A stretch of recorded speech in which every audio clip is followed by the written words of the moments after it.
You're looking at a photo from 1899. A boy of about 8 gently holds his younger sister's hand. Both are dressed in formal Victorian clothes. He looks straight at the camera with a serious face. Her head leans slightly on his shoulder.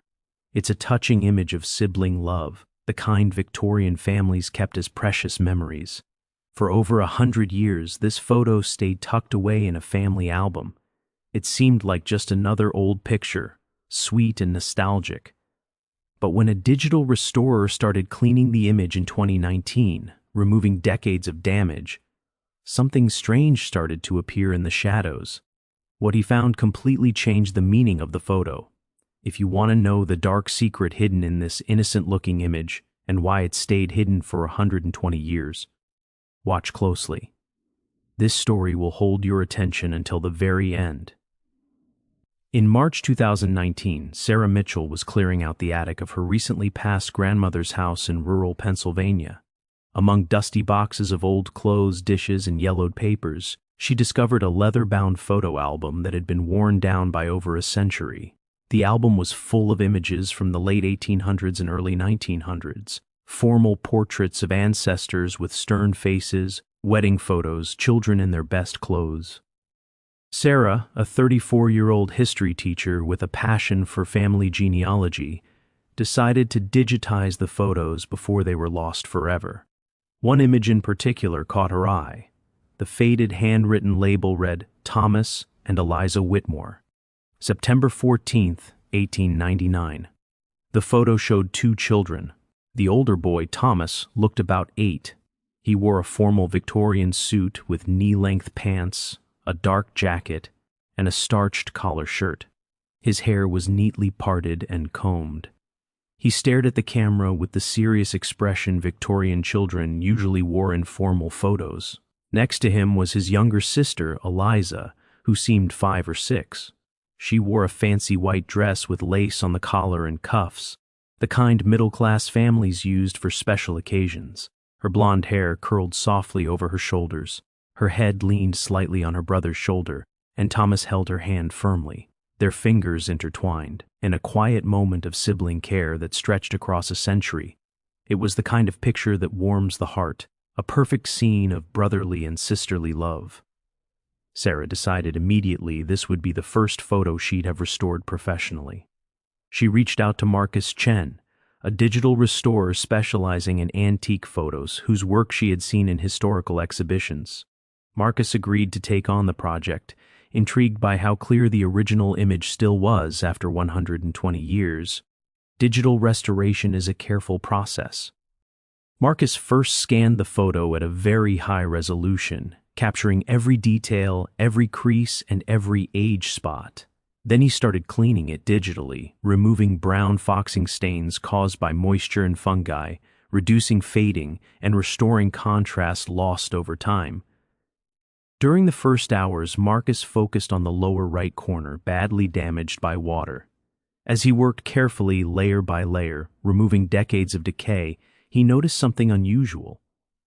In the background behind the children, something was appearing that hadn't been visible in the old damaged image. Increasing the contrast, a shape slowly emerged. Marcus zoomed in and adjusted the sharpness. What he saw made his stomach tighten. He stared at the screen for a long moment, unable to believe it. He checked to make sure it wasn't an error in the restoration. It wasn't. There, hidden in the shadows for 120 years, was something real, invisible in the original but now clear. Trembling, Marcus called Sarah. "You need to come to my studio immediately. There's something in this photo you're not going to like. It changes everything about the image." Sarah arrived in under an hour. Marcus led her to his workstation, showing the restored image on a high-resolution monitor. "Look at the photo first," he said. Sarah studied it. The colors were richer, the details sharper. She could see Thomas's freckles, Eliza's fine eyelashes, and the texture of their clothes. "It's beautiful," she whispered. Marcus interrupted, tense. "Look at the background, behind Eliza, to the left." Sarah looked closer. At first it seemed normal, a dark curtain, maybe part of a studio prop. Then Marcus zoomed in further. Sarah gasped. Partially hidden in the shadows behind the curtain was the outline of an adult face not part of the studio. A real person was standing behind the children, almost invisible. "My God," Sarah whispered, "there's someone there." "Wait," Marcus said, "there's more." He zoomed to the lower frame near the children. There, faint but visible with the restored contrast, was an adult hand gripping Eliza's arm just below where her brother held her hand. Sarah shivered. "Now look at this," Marcus said, focusing on Eliza's eyes. The restoration revealed something hidden for 120 years. She wasn't looking calmly at the camera. Her gaze was fixed on the shadowed figure, and in her eyes was fear. "This isn't a sweet sibling photo," Marcus said quietly. "Thomas isn't holding her hand out of affection. Look at his grip." He zoomed in on their hands. Thomas's knuckles were white. He wasn't just holding her hand, he was gripping it tightly, and Eliza's head wasn't relaxed. It was unnaturally tilted, as if forced. "Who is that person?" Sarah asked. "I don't know," Marcus replied, "but they didn't want to be seen. Look at the expressions, especially Eliza's, and the hand on her arm. This isn't a happy family moment." Sarah felt sick. "Then what is it?" Marcus stared at the image. "I think it shows something terrible happening to this little girl, and her brother is trying to protect her. That's why he's holding her so tightly. It's not love, it's protection, maybe even resistance." Sarah sank into a chair, unable to look away from the once beautiful photograph, now deeply disturbing. "We need to find out what happened to these children," she said. "We need to know who that person was and what really happened." In September 1899, they began investigating. Sarah knew the children were her ancestors. Her grandmother had mentioned the Whitmores in family stories vaguely, as if avoiding details. Sarah started with public records.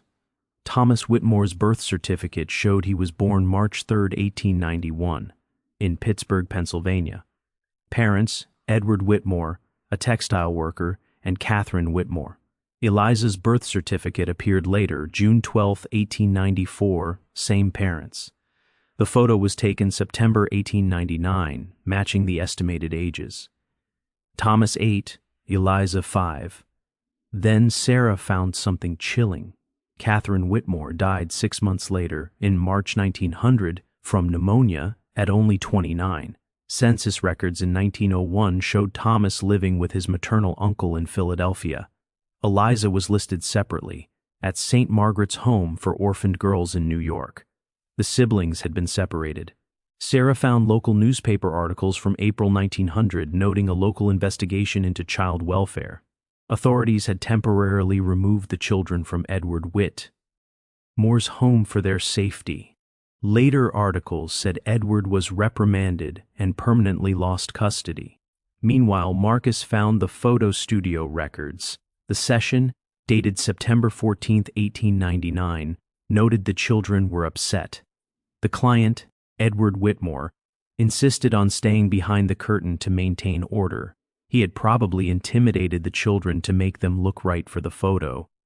Further research revealed Edward Whitmore was known in the community for a violent temper. Police records reported disturbances and domestic violence complaints. After Catherine's death, child protection authorities intervened, finding unsafe conditions and evidence of abuse.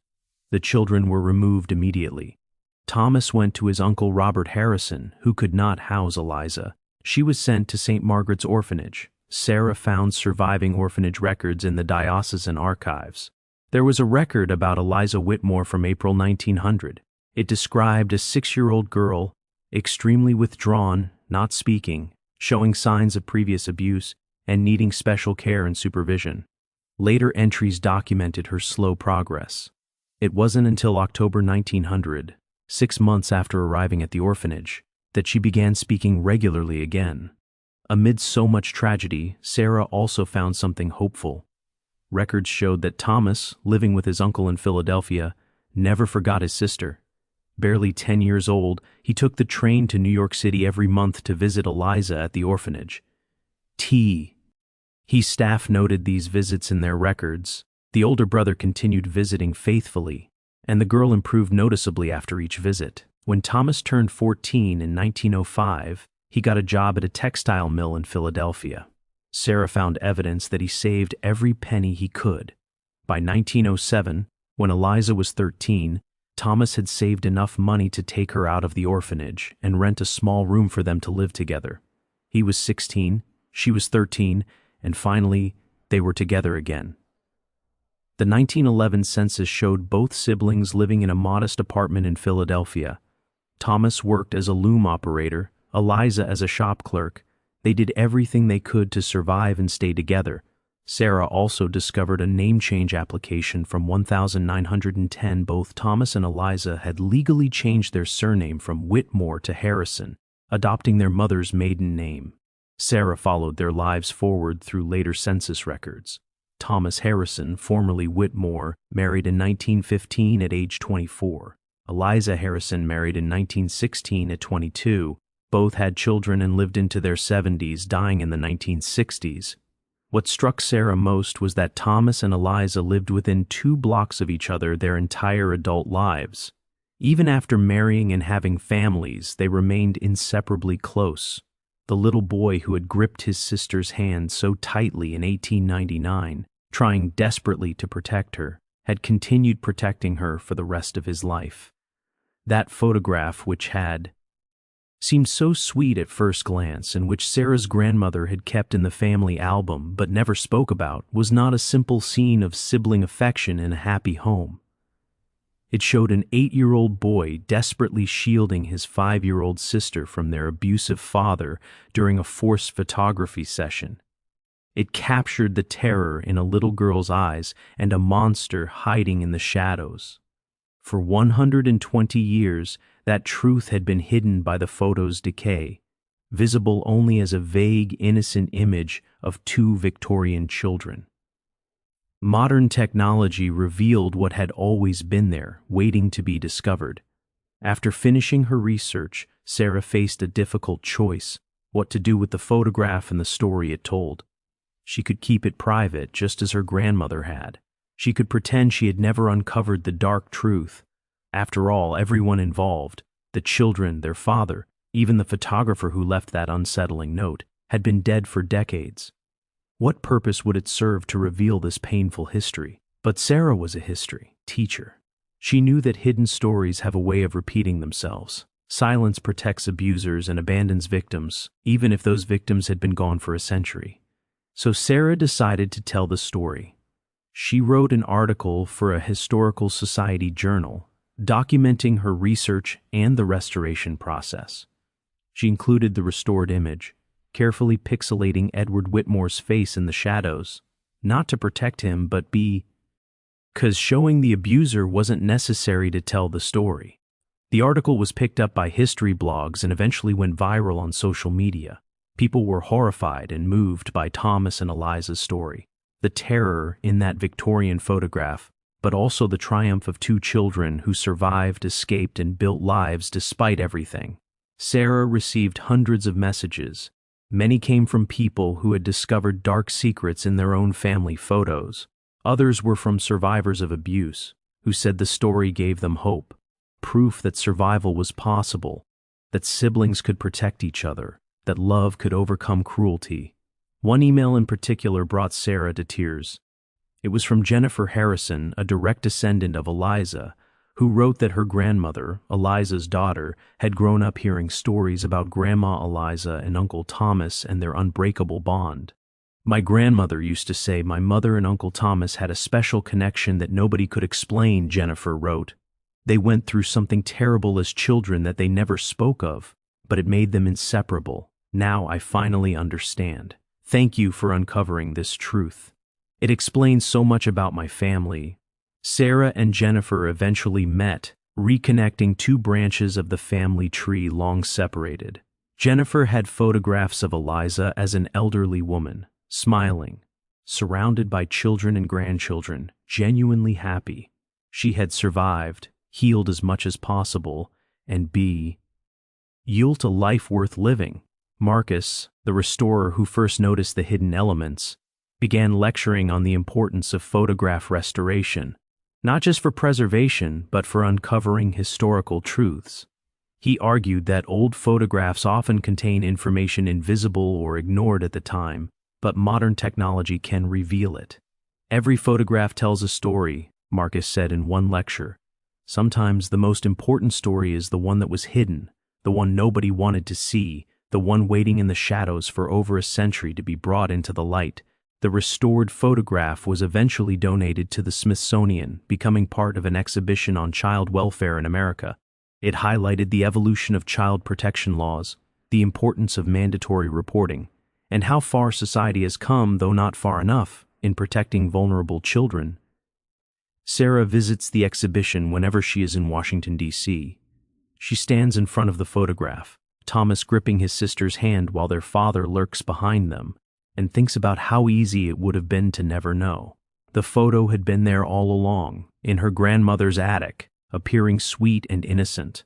Without modern restoration, curiosity, and the willingness to look closer, the truth would have remained hidden forever. That photograph wasn't a sweet moment of sibling affection. It was a desperate act of protection. An 8-year-old boy shielding his 5-year-old sister from their abusive father, capturing a little girl's fear forever on film, and a monster hiding in the shadows, only revealed 120 years later by modern technology. Sometimes the most important truths are the ones hidden in plain sight, waiting for someone brave enough to see them.